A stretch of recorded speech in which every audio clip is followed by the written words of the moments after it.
So Urban Harvest here. Everything's doing pretty good in the garden. Had some minor setbacks, had some obstacles to overcome, but you know, in the end, it's all right. As long as you get out and grow something, I think you'll be fine. However, I'm finna go on a trip for a whole week. And with temperatures in the 90s, almost triple digits, the question is, what I'm gonna do about my garden, right? How am I going to beat the heat and sustainably water my garden so that when I come back from a week, everything's not dead? Which brings me to this product from Rainpoint. So this is the 4-zone timer from Rainpoint. Now I already did a previous video, and in that previous video I showed you how to set up my 2-zone timer. I liked it so much that I decided to go with the 4-zone timer. And from my understanding, it's also a new improved model. So you got this bracket. This is going to be important because it's going to take the weight off of your timer. Of course, here's the 4-zone, and you can use this on the same hub. This is going to be good. It has 4 fittings. They're pretty beefy, pretty stout and sturdy, not like cheap plastic. The box itself feels actually pretty heavy and pretty stout and sturdy. The setup instructions are pretty much like in my previous video, and I'll drop that link, but I'll show you how to add this.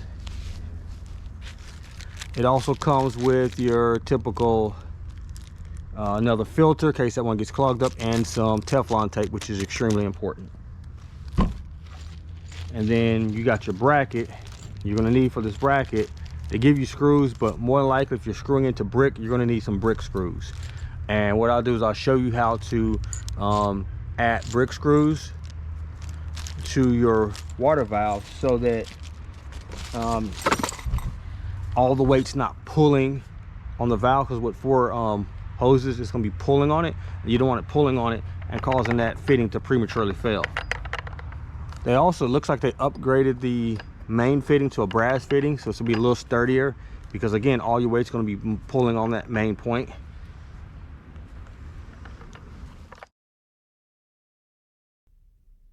So now that I got my new digital timer from Rainpoint, it's time to set it up.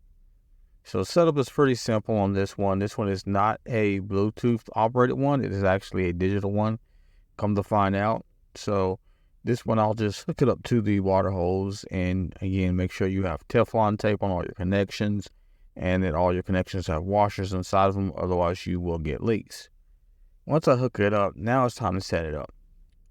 So it's fairly simple. What you want to do first and foremost is go to the clock function and set your time. And then once you set your time, then you will set, what time you want it to come on. And this is in military time. And then you will set it to how often. So you want it to come on every 12 hours, every day, every other day, or so forth. Then once you set it to the how often you want it, and then you'll set it to how long you want it, and then you have your timer essentially set up. And then there's each zone, so you can set each zone on a particular schedule, or you can set each zone on the same schedule. It's kind of up to you how you want to do it. Now, the one thing I don't like about this is the manual override function. It's a little finicky. It could be easier. I mean, it doesn't take long to figure out, but if you have other people that use your water hose, but not very often, they could have a hard time trying to use override function to manually water your garden. And to use override function, you simply hold the manual button down for about 3 seconds, and then it will go into the menu, and then you'll hit zone and select which zone you want, and then you'll hit manual one time to highlight it, and then once it highlights it, or underlines it rather, you will hit the zone and hold the zone down for about 3 seconds, and then it will go into, preset 10 minutes.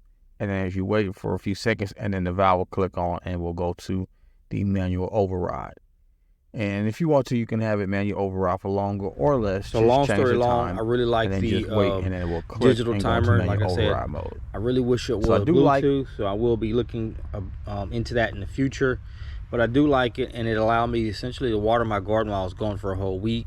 Now everything is looking gorgeous. Some things died, but not a whole lot of things died. As you can see here, everything is still doing really well, and that's on the strength of my digital timer.